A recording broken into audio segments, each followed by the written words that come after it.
Ouvinte Gregário, programa da nossa sequência da relação com a Rouleur, e conosco aqui o editor-chefe da Rouleur, o Ed Pickering. O Ed, ele tem mais de 20 anos de experiência como editor de revistas de bicicleta, vários livros publicados, inclusive o RONDE, sobre Tour de Flandres, que eu recomendo muito. E vamos conversar com ele sobre a edição 121, mas também outras coisas. Acho que vai ser difícil limitar os assuntos. Esse programa é em inglês com legendas, então para a gente treinar um pouco o nosso inglês. Well, now switching to English, Ed, thank you very, very much for being here with us at Gregario and strengthening the relationship between Rouleur and Gregario. Thank you for having me. Thank you also for doing the interview in English. My Portuguese, it wouldn't be a very long interview.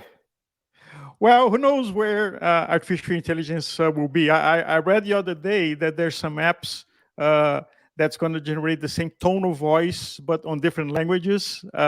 So maybe in the future you can have me on a perfect English on my tone of voice and face, and you on a perfect Portuguese. Or your English is already perfect, Alvaro. You don't need it. You're generous, Ed. I did a quick introduction, but if you can just share your love for the words and how did it happen? Yep. So I'm Edward Pickering. I've been a cycling journalist for 21 years now.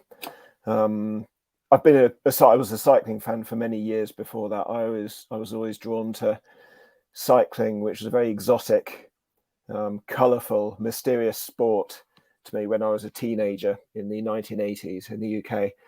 And I always felt that the sport had huge narrative interest. It was about big themes, it was about big stories, and it was held in big landscapes with big personalities.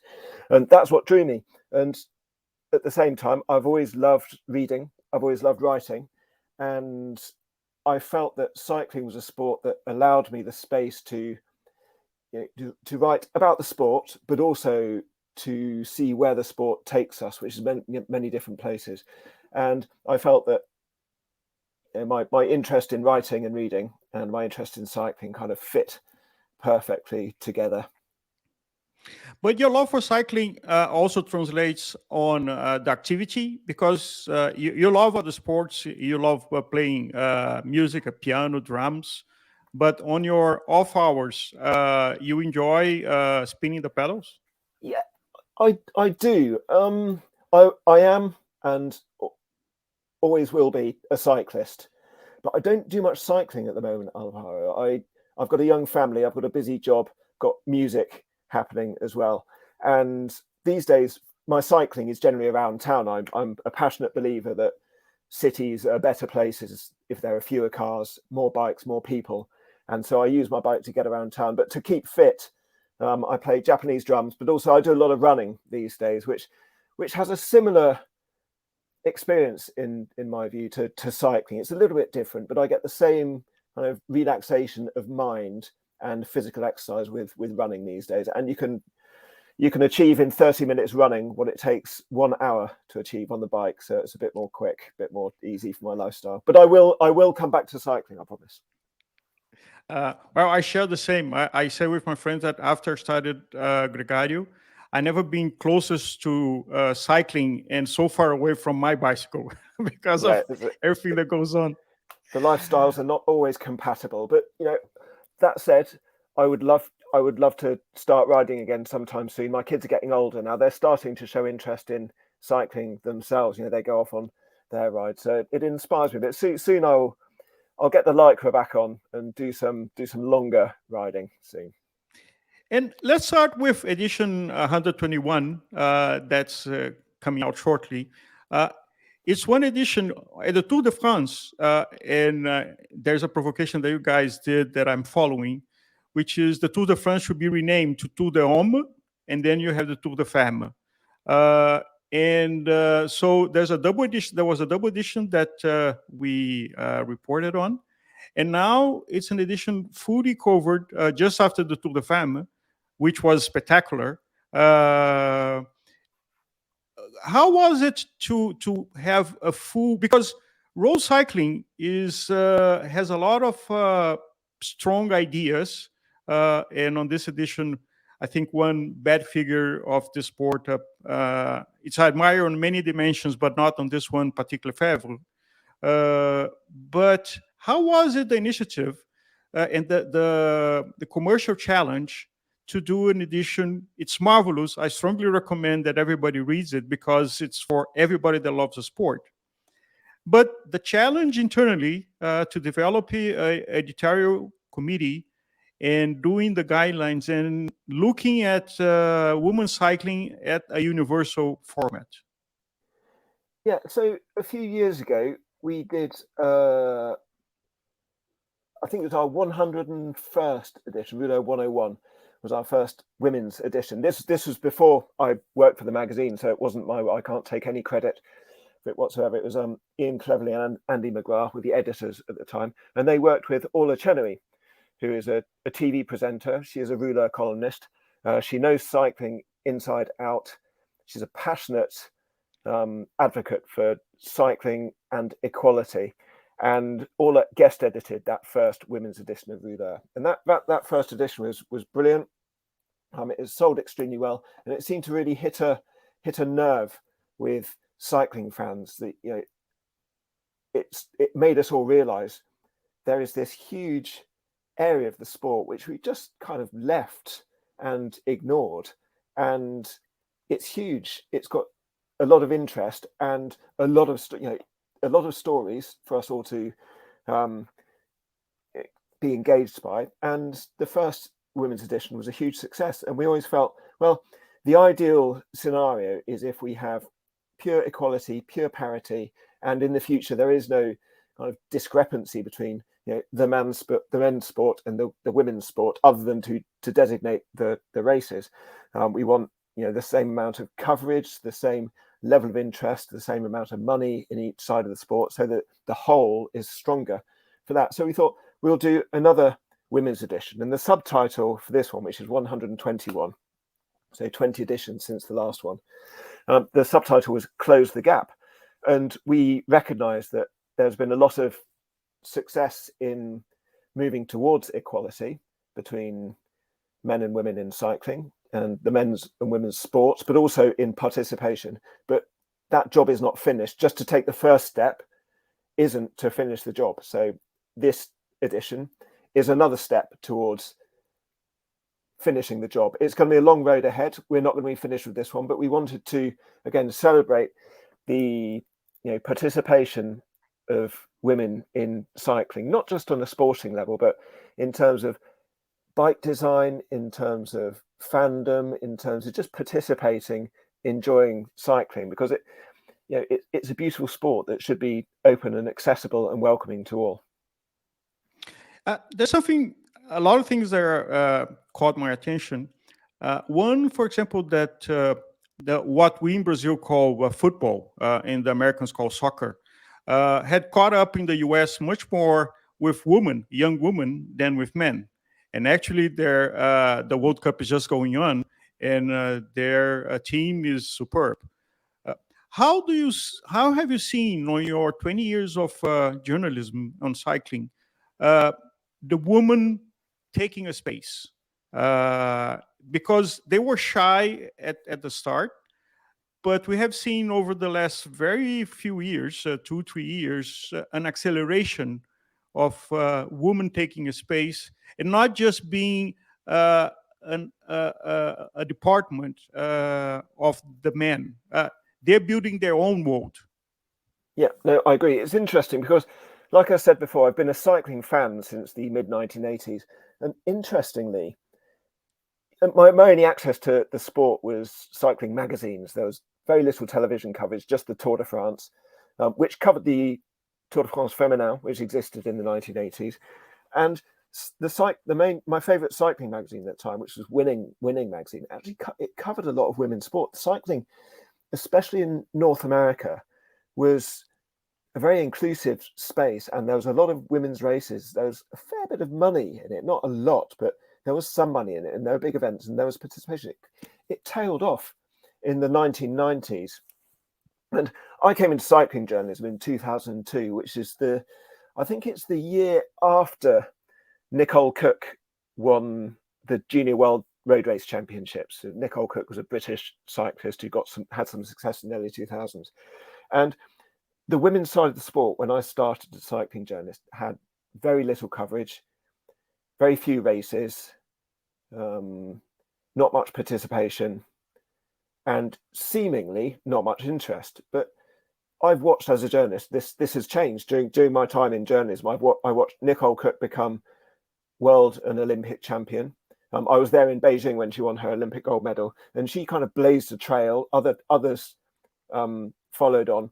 The British Olympic success of 2008 and 2012, especially, but also into 2016, was men and women. We had great success on the track, especially with the women's team. So it's been growing, rightly so. It's had a lot of success.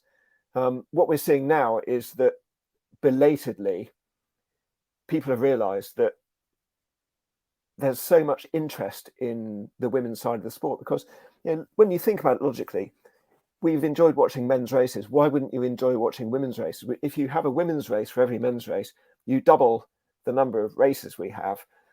Sure. You increase the number of fans, because there's the different audiences might identify with different characters in each race. And it's been really slow and really late, but I'm glad I feel like it's happening now. It's gaining momentum. The Tour de France Femmes is another step forward. You can argue that maybe the women's side of the sport should try and establish its own model, not just try and replicate the men's side. But I think about details like that later. At the moment, having the Tour de France Femmes as the centerpiece of the calendar has increased interest. It's given us another week of racing after the men's tour, and that's the way we think of it now. There is the Tour de France Hommes, which happens in first 3 weeks of July, and then we get a week of the Tour de France Femmes. And there'll be maybe the races will separate in the future. Maybe the Tour de France Femmes will increase to 2 weeks. I personally hope it does. Maybe it'll break away to a different part of the calendar. The Olympic years are complicated with the calendar, so there are all kinds of possibilities. The main thing is it is growing.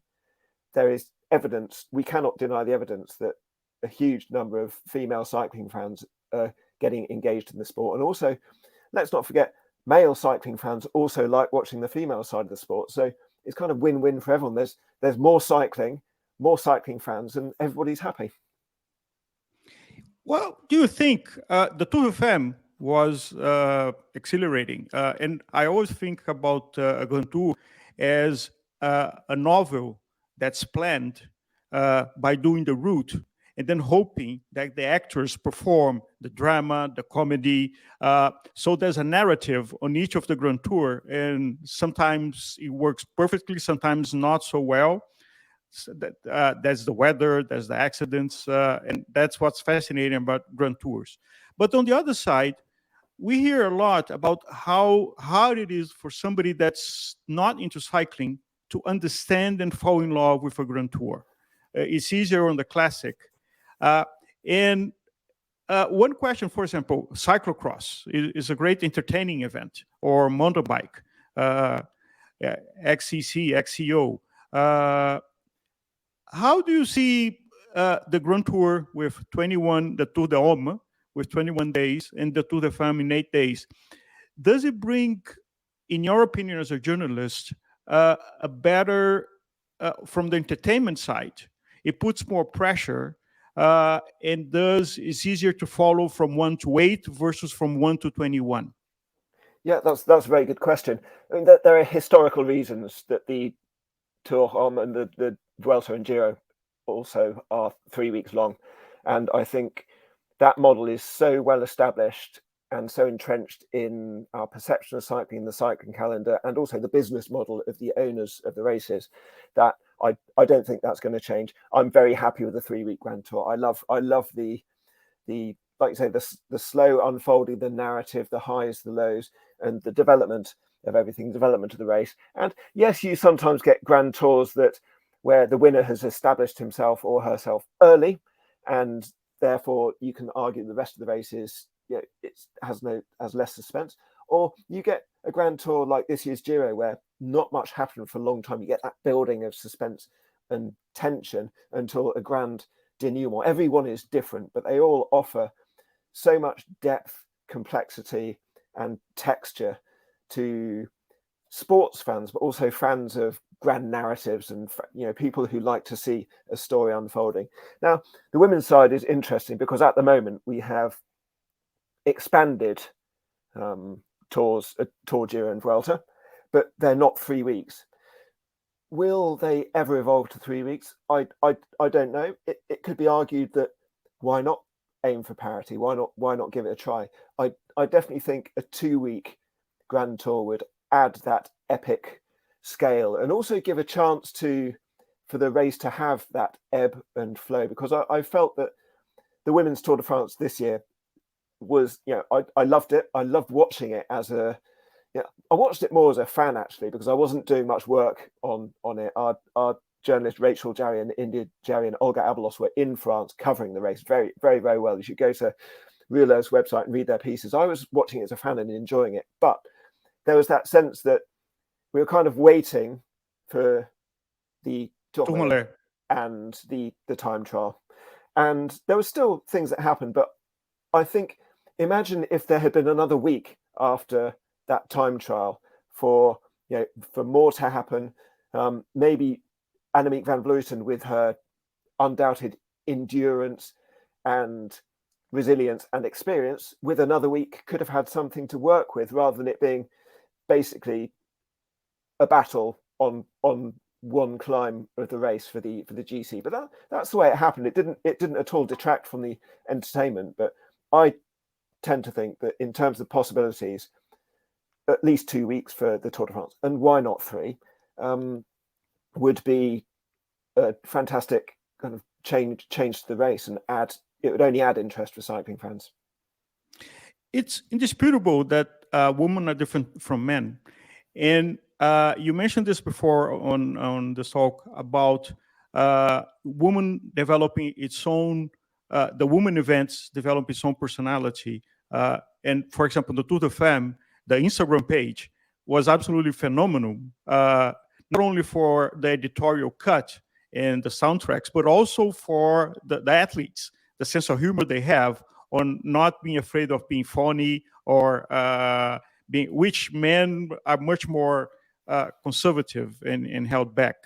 Do you see this as a moment in time because there's a new generation of women cycling, and so everybody is more relaxed? Or do you see that on the personality and the presentation, it's going to stand? That's a good question. I'm going to try not to be too controversial here, and I'm also conscious that I got into a bit of trouble during the Tour de France for I didn't exactly describe Jonas Vingegaard as boring, but he is a quiet, introverted character. You don't get much from him as a journalist. That is absolutely fine. That's not a criticism of his character. It's just an observation. And also, his team is very tight and controlled in their interactions with the press. You can argue that that's necessary in order to allow the athletes to do what they do. But objectively speaking and neutrally speaking, I would observe that you do not, as a journalist, get that much from that team, not in particular, but the men's side of the sport has got more tightly controlled PR. However, on the women's side, I will say that on average, as a generalization, the interviews that I've had with female cyclists have been very interesting. They're all kind of, I can't speculate as to why that would be, but one reason is that in a lot of cases, until now, there has not been much money in cycling. That's a negative thing. But on the other hand, the participants have had to, by necessity, have a, in inverted commas, real life, as well as be a professional cyclist. They've had other jobs. They've had an education. A lot of them have gone through university and college, and that has facilitated a situation where there's an interest in the world, an ability to communicate, and more life experience in some ways, and that of course comes across in more interesting and engaging personalities. And I hope female cycling recognises that it is in allowing us into the world of the participants and to have access to what they are like and what they are doing and what they're thinking that is the strength of the narrative that underpins cycling. The men's side has lost it a little bit by trying to control everything so tightly. You create a bit of distance between the public and the riders. In the women's side of the sport, there is less distance, and that means the characters are more engaging, more empathetic, more interesting, more accessible, and they give more of themselves, and long may that continue. It's a great point. And you as a journalist has experienced a time not long ago where teams were just one van, and now it's a caravan of buses, vans, helicopters sometimes, motorhomes. And at the same time, the acknowledgement that an athlete needs also to be a public figure, so to attract their sponsors, to renew their contracts. How do you see all this changing the sport? That's a good question. It's something I've been observing for 20 years, and I'm sure colleagues who've been in the business even longer than I am have observed this happening. That there is a balance and tension in a professional cyclist's life between being good at cycling and being marketable and being able to translate that skill at cycling into a continuing career in the sport, because the things that make you interesting, accessible, and media friendly are precisely the things that get in the way of living an athlete's life. An athlete needs, a professional cyclist needs to sleep, eat, train, and rest. If they can do those four things really, really well, to the exclusion of everything else, it makes them a better cyclist. But on the other hand, it's controversial to say it maybe, but cyclists are not just paid to be good at cycling. There are many people who are good at cycling, but the interest with the public is also in engaging with them. And cycling's business model is geared around publicity and advertising and branding. And so companies and brands put money into the sport in order to gain exposure. The way cyclists can get exposure is one of two ways. You can get exposure by winning races, quite hard to do, or you can get exposure by being an accessible, entertaining, engaging personality. And many cyclists have had great careers and extended their careers on that second part of the equation. I remember speaking to Jens Vogt, the German cyclist. He retired almost 10 years. I think he retired in 2014. And he said to me, I think he was 39 or 40 when he retired. He said his career as an athlete probably would have ended maybe age 33, 34, 35. But he made himself so marketable by having his trademark quotes like "shut up legs" and being great with interviews, that his teams liked having him, not just for his experience and racing ability, but as much for his personality and the positive reaction people had when they associated him with their brand. Which, by the way, his comments on the motorbike and the Eurosport coverage was unique. Yep, he's still got it. You can't argue that he's a marketable personality, and he was a phenomenal athlete. But he also understood that he could get more out of his career, and definitely more in a financial sense, and more in terms of continuing his career by working on these other things. Ed, using the opportunity, and I wish there's going to be many other programs doing together, but if you were to recommend, some of our listeners are early on cycling and the cycling culture. If you were to recommend three cycling books for our listeners to read, and you can include your own. Am I allowed to turn around and look at my collection? I can't possibly recommend my own. I would advise anyone in Brazil to subscribe to Gregario, and if you read English, to subscribe to Rouleur, and to look at our website, because we do have, there's a lot of interesting information in there. My favourite cycling books I have a bit of recency bias, but my favourite cycling books at the moment are Daniel Freeb's book about Jan Ullrich, which is called it's just The Best Jan That Ever Was. Best That Ever Was. Jan Ullrich. Brilliantly written. And this is what I mean when I talk about cycling being a great sport for grand narratives. Daniel's a brilliant writer, very, very talented writer who knows the sport inside out.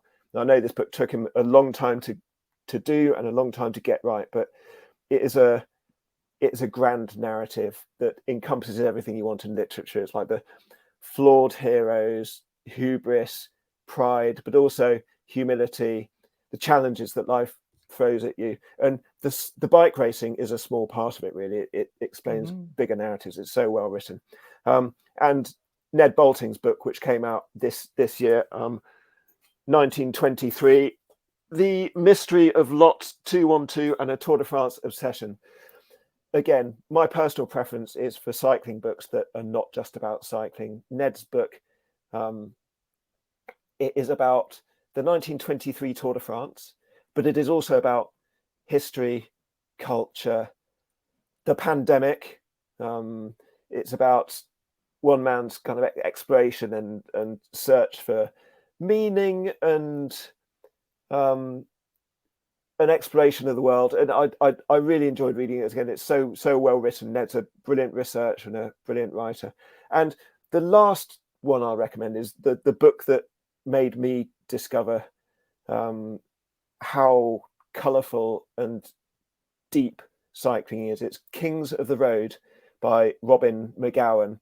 Robin McGowan was an American journalist who you could tell he was a very, very cultured, classically educated individual who knew a lot about history, the classics, and literature.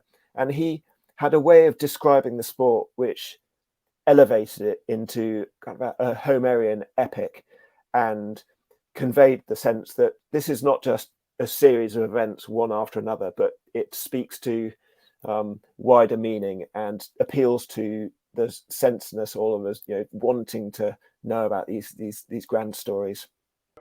One last question. As we're recording this, the Worlds did not happen yet. They're about to start, and especially the road race for Elite Homme and Femme. And I'm very curious about the Dutch teams on both women and men, as the internal disputes and battles. Which is your opinion on how this is going to finish? The Dutch women's team especially has had in the past creative tension, I guess you would call it. It's a inevitable conclusion from the strength that they have. They have so many great riders, and in the past it has tended to work out for them. They have had a lot of winners of the women's road race over the years, and the fact that they had Annemiek van Vleuten and Anna van der Breggen both very, very strong at the same time. It's going back 4 or 5 years now, but one of them would win, or one of their teammates would win, as was the case when Chantal van den Black won in 2017 or 18. I can't remember the year now, but there is tension, but it usually results in the win. I think on the men's side, it's more likely to be the Belgian team this time that has tension, because they've got Remco Evenepoel, Wout van Aert and Jasper Philipsen, who are all potential world champions. With big personalities and not necessarily friendly personalities among each other. With big personalities. Last year, it worked out with a win for Remco Evenepoel, but Wout van Aert seemed okay after the finish line, but he was one of the team's leaders. Evenepoel rode a clever race to take that title. But yeah, you could argue that it's a luxury problem for the Belgian selectors, but if that, with the strength at their disposal, if they don't win, and there is some kind of tactical discrepancy or some kind of problem between the riders, then I wouldn't like to be the Belgian selectors when Het Nieuwsblad ask their questions. Perfect. Ed, thank you very much for your time, for your work, for the work of your team, the privilege on having slow reading, a long format, but on digital, on paper, the multisensory experience that is the Rouleur magazine. Thank you, Alvaro. Thank you. It was an honor. E para você ouvinte, a edição 121 já pode ser baixada a partir do dia 6 de agosto. E o Ed, que é responsável por toda a parte editorial dela, e desde 2002 está com a Rouleur, e vida longa a Rouleur, e a Gregario construindo essa ponte para você. Obrigado e até o próximo programa.